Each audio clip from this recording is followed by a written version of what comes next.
The Bank of Korea has decided to leave its key interest rate as it is at 2.5% over rapidly rising housing prices in the capital area, growing household debt, and uncertainties originating from the U.S. tariff policies. The number of heat-related illness cases is surging at the fastest pace on record this summer due to an extreme heat wave.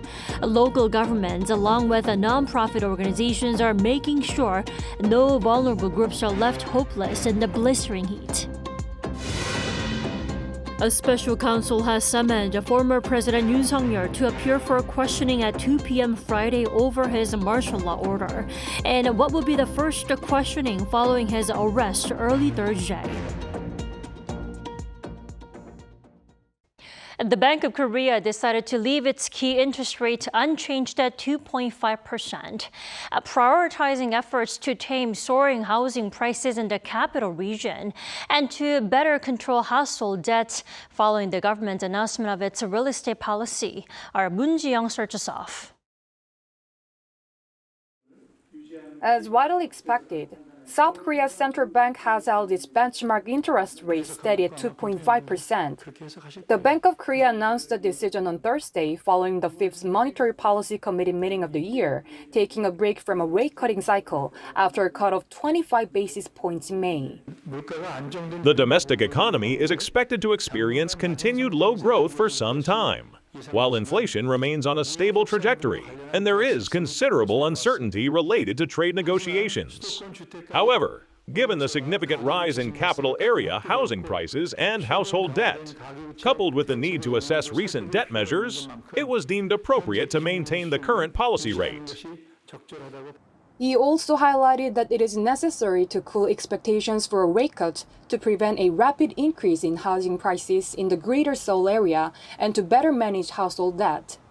According to one expert, housing prices have been rising, especially in the main capital area.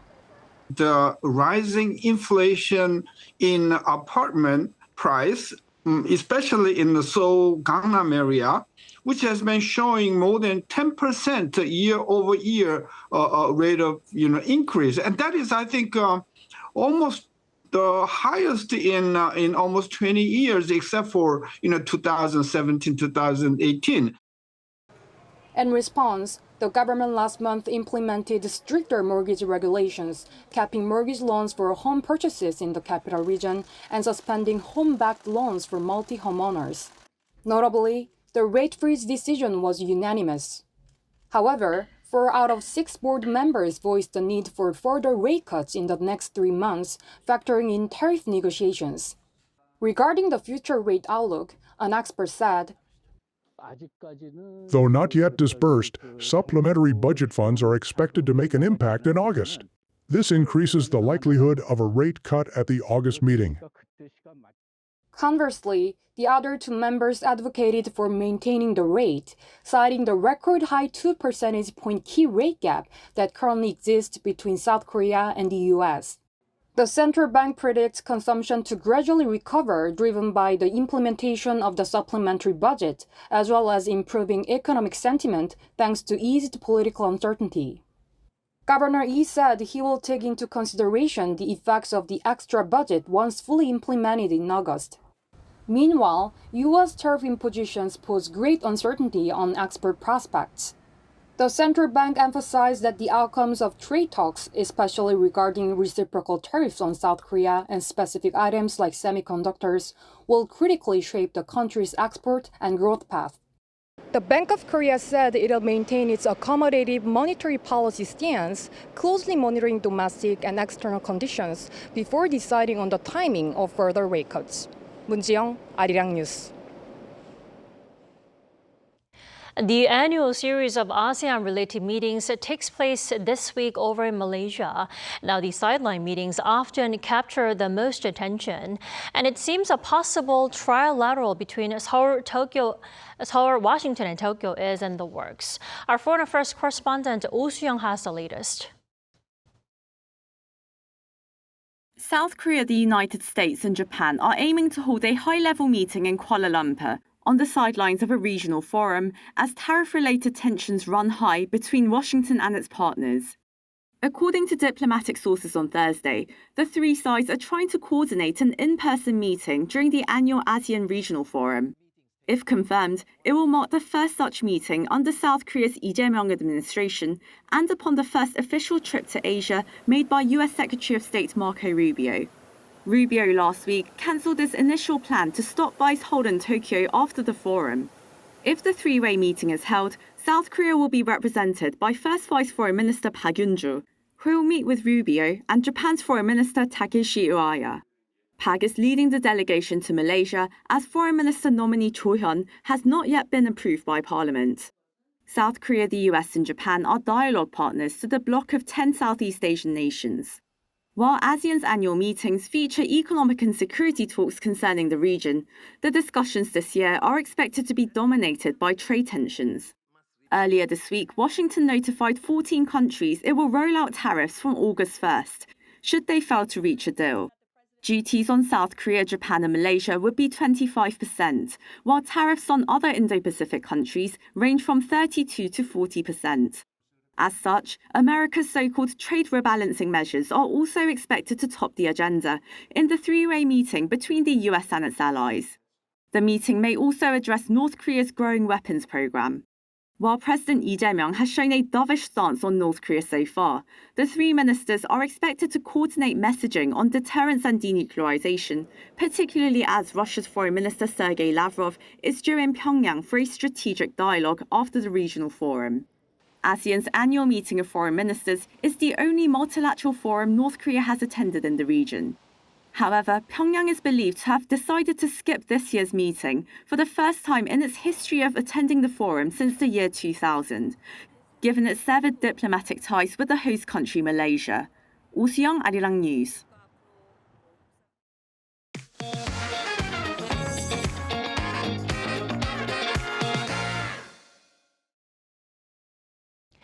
U.S. President Donald Trump has been announcing tariff rates on a daily basis now, whether it's reciprocal tariffs by country or by products such as autos and steel. Now, South Korean officials say there is a room for negotiations, but where do we go from here? We have our Kim Do-yeon in studio for more. Good evening, Do-yeon. Good to be here. So, Do-yeon, why don't you walk us through the trading relationship between South Korea and the U.S. at this moment in time? Right. To begin this discussion, it has been looking good for South Korea. From January to April, the United States imports across the world hit an all-time high, but imports from South Korea actually declined, causing Korea's ranking among U.S. import partners to fall by 3 places from 7th to 10th. And that's according to Korea International Trade Association. Now take a listen to an expert explaining this situation. Even among the top 10 import partners, only China and Korea saw a decline. In Korea's case, it's notable that key Korean export items are increasingly being replaced by those from countries like Vietnam, Mexico, and Taiwan. We also have to keep in mind that many of the items that South Korea sells to the U.S. are subject to separate tariff rates. For example, we know autos have 25% tariff imposed under Section 232. Autos are more than 30% of South Korea's exports to the U.S. Chips and pharmaceuticals will also have their own tariff rates. And of course, there are also some of South Korea's strengths in the export market. And the White House has made it clear that these tariffs on specific items are not up for negotiation, saying South Korea is not likely to get its own lower tariff rates for these. Do-yeon, let's focus on the autos since we have the number now. 25% could be big. And we saw the Hyundai Motor Group expanding its production in the U.S. to avoid this. The question is, how is South Korea faring then? That's right. In terms of competition, a 25% tariff is applied to all nations. So the playing field is still level against major competitors like Japan. Autos and auto parts are the #1 export items to the U.S. for Korea and Japan. But Mexico is a competitor that has an advantage over South Korea. Take a listen. We should pay particular attention to Mexico. In the case of automobiles and auto parts, Mexico benefits from lower tariff rates under the USMCA. which puts Korea at a relative disadvantage in terms of price competitiveness. Moreover, Mexico's share of the U.S. import market for automobiles and parts has been expanding rapidly in recent years. And in terms of pricing competition, currency is also something to look into, and that is why the U.S. has been monitoring the dollar exchange rate closely as it comes up with the tariff rates. First, take a listen to how this works. Let's say a 10% tariff is imposed, but at the same time, the exchange rate rises by 10%. In that case, the price doesn't become 10% higher, even with the tariff, thanks to the weaker currency. It effectively stays at $1. That's why a weaker currency neutralizes the impact of tariffs. So we end up comparing how much the yen has weakened versus how much the won has weakened. Now that is why South Korea and Japan are likely to enjoy better tariff rates than China.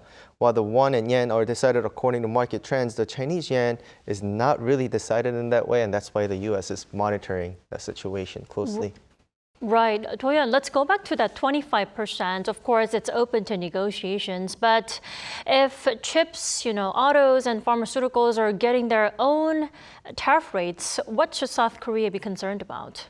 Right. So there are two items that are sort of up and coming in the export field: K-beauty products and ramyeon. Now, these two items have been on the rise when it comes to the exports to the U.S. In fact, South Korea ranks first in cosmetic export to the U.S.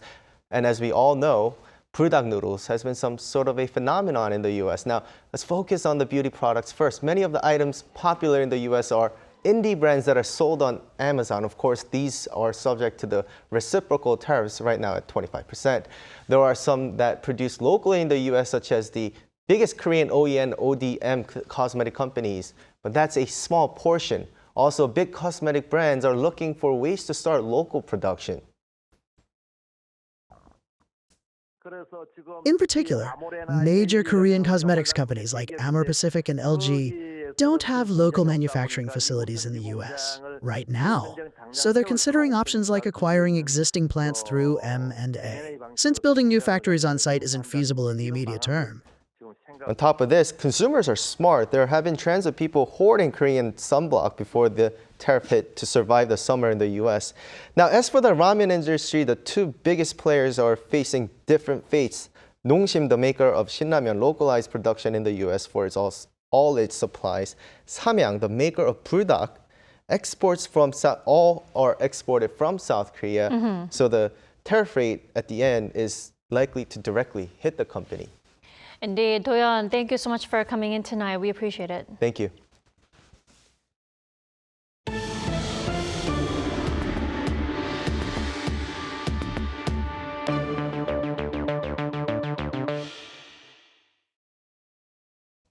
Sweltering heat is gripping South Korea, bringing with it a sharp rise in heat-related illnesses. Our Kim Jung-sil tells us more. South Korea's health authorities are sounding the alarm as heat-related illnesses surge. Since late June, average daytime highs have remained above 31 degrees Celsius, making conditions increasingly dangerous. According to the Korea Disease Control and Prevention Agency on Thursday, from May 15th to July 8th, more than 1,200 people have been affected by heat-related illnesses, with 8 fatalities recorded. On Tuesday alone, 238 people sought emergency treatment for heat stroke, marking the first time in 7 years that daily cases have exceeded 200. With more than 60% of heat-related illnesses affecting people over 50, experts warn that the elderly are becoming increasingly vulnerable as extreme heat events intensify. Heat illnesses occur when the body overheats, causing dehydration and damaging the brain's temperature control. Seniors and those with chronic conditions are particularly vulnerable as they may not feel thirsty or recognize the danger. Dr. Kim emphasizes that outdoor workers, particularly the elderly in rural areas, are at even greater risk. In rural areas where many elderly people work in the fields, they are especially at risk. Dehydration is a silent threat, especially when people can't feel it. Staying hydrated and staying in cooler conditions is critical. The extreme heat is expected to linger through the weekend, with heat alerts likely to remain in place across much of the country. Officials are also bracing for a surge in electricity use. Power demand is forecast to hit a record-breaking 97.8 gigawatts by mid-August, the highest ever recorded. Officials, however, reassured the public on Thursday, saying that an adequate power supply has been secured to manage the anticipated surge in demand. Kim Jung-sil, Arirang News. Now, the extreme heat and hot temperature are a pain for everyone, but it becomes especially difficult for those in vulnerable areas. Our An Sung-jin has this report. 76-year-old Kim Ok-ja has lived here for decades, in a shanty town in Yeongdeungpo-gu district, Seoul. Despite the sweltering heat wave and rain leaking through the walls in summer, she says she's thankful for what she has to survive the deadly summer. I have been given this air conditioning system and a fan. Since a lot of us here are old people, officers would come out in the afternoon to make sure that we don't have any problems. During the summer, when it's hot, I'll also go to the shelter. It may look uncomfortable to other people, but I'm just thankful that I can get this much help. South Korea is enduring one of its most punishing heat waves ever. The first 10 days of July this year marked the most intense in 118 years. And it is often the country's most vulnerable who are hit the hardest. Temperatures in Seoul are reaching up to 35 to 36 degrees Celsius this summer. But in these tiny cubicles, the heat and the cluttered space makes the heat and humidity even worse. That's why the local government provides various services, including this cooling fog system.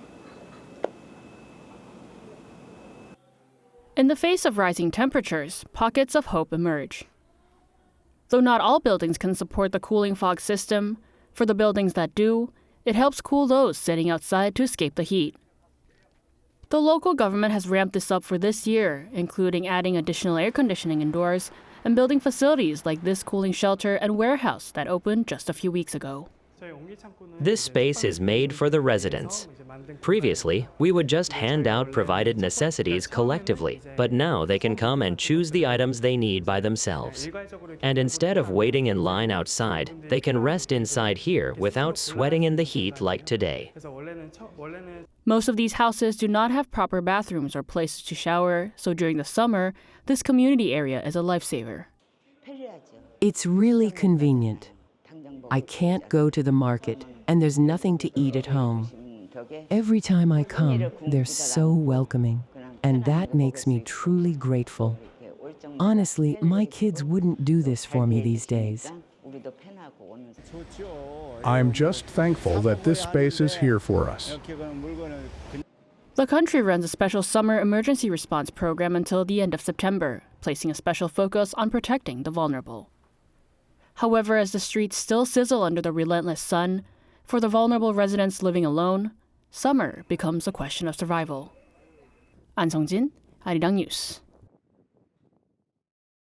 The special counsel team investigating former President Yoon Suk-yeol's failed martial law bid on Thursday summoned the rearrested former leader to appear for questioning on Friday tomorrow. Yoon did not attend his insurrection trial today this morning, citing health reasons. Cha Yoon-kyung reports.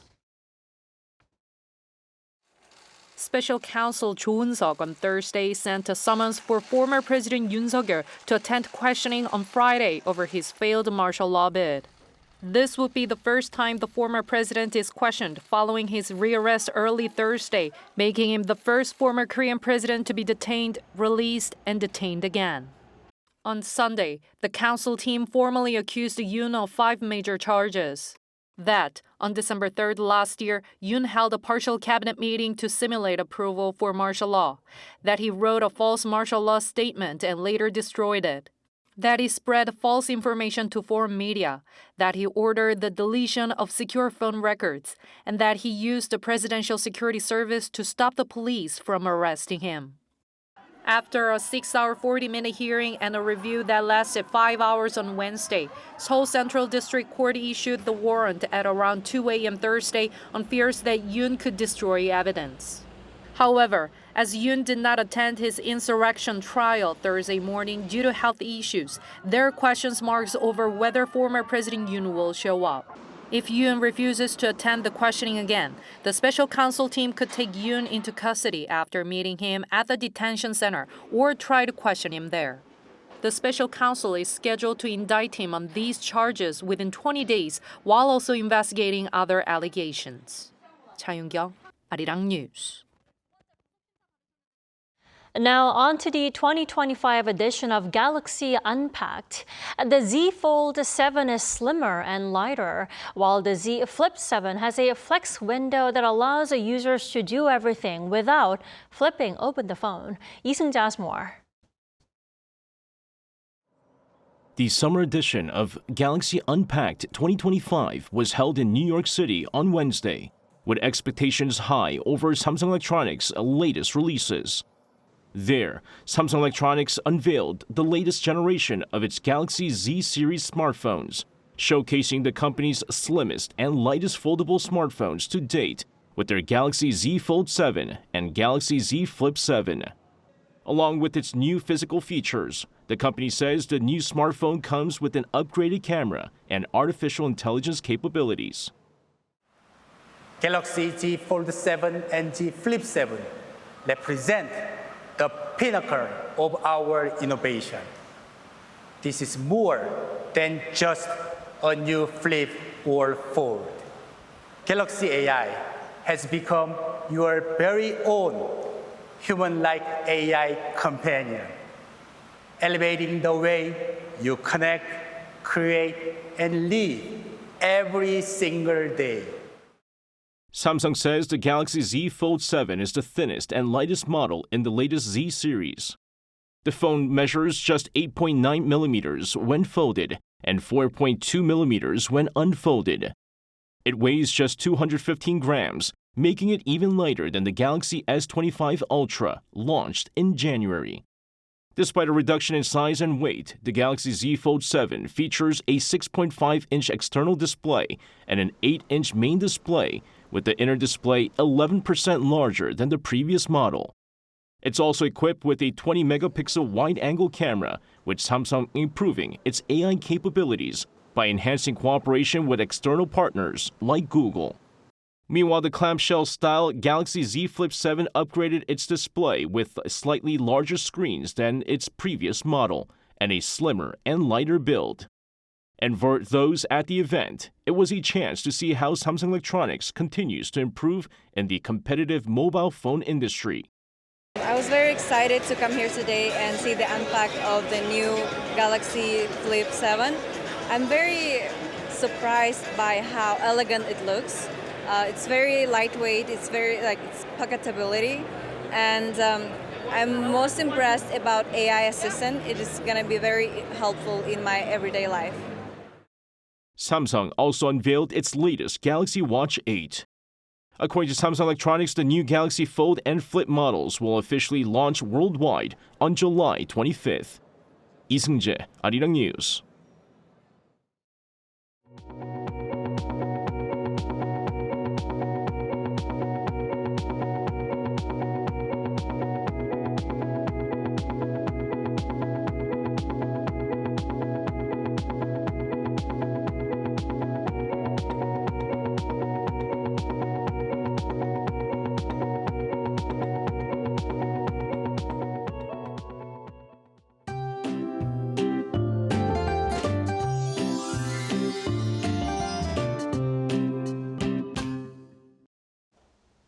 The scorching heat wave is hardly cooling down. Tropical nights have appeared in Seoul for the 11th day, and a heat wave warning has been issued for 4 days in a row. The daytime temperature in Seoul rose up to 37 degrees Celsius, and it was 38 degrees in Gwangmyeong. However, along the East Coast, the heat slowed down today, with Gangneung staying at 30 degrees during the day today. Summer heat will be severe both day and night for the time being. In particular, the UV index will be high in most parts of the country from the morning. It's important to stay in the shade when the sun shines strongly. Tomorrow morning, Seoul and Jeju will start off at 25 degrees, Gyeongju 22 degrees, Chuncheon 20 degrees. Daily highs will move up to 36 degrees in Seoul, 29 degrees in Gyeongju. There is rain forecast only for Jeju Island tomorrow and Saturday. That's all for Korea. Here are the weather conditions around the world.